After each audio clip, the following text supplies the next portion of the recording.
halfway through Advent, and our story is winding ever closer to its climax. And so let's listen to our reading.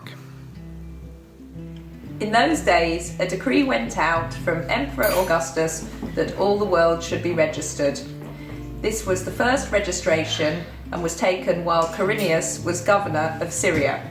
All went to their own towns to be registered.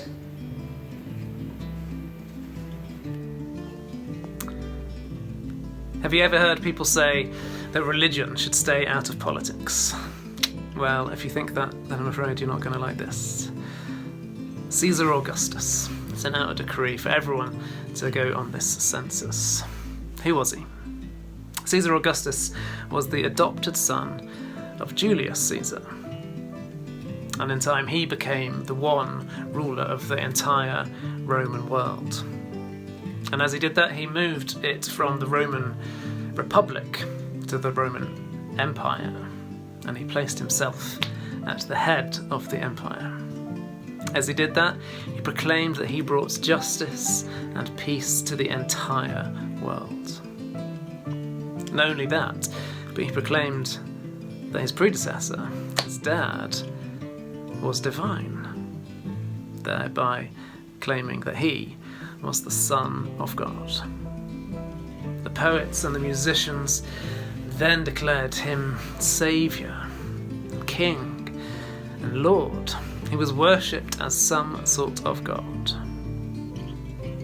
The reading we just heard is from the Gospel of Luke. And Luke is telling this story and is putting in these details very deliberately and setting the story of Jesus right at the heart of this political context. And the irony isn't lost that the exercise of power by Augustus meant that Mary and Joseph end up in Bethlehem, Joseph's hometown, and the city of David. David being the great king of Israel. And the people that knew suddenly heard all the prophecies and the poetic echoes about David's ancestor being the real saviour, the bringer of peace and justice to the whole world. These echoes start to pile up into a cacophonous sound, like a crowd of political agitators. There is a confrontation between the powers of the day and their claims, and the claims of this coming kingdom of this boy. And that runs on and on through Jesus' life, and even into his death when he's assassinated by the state, along with some religious factions.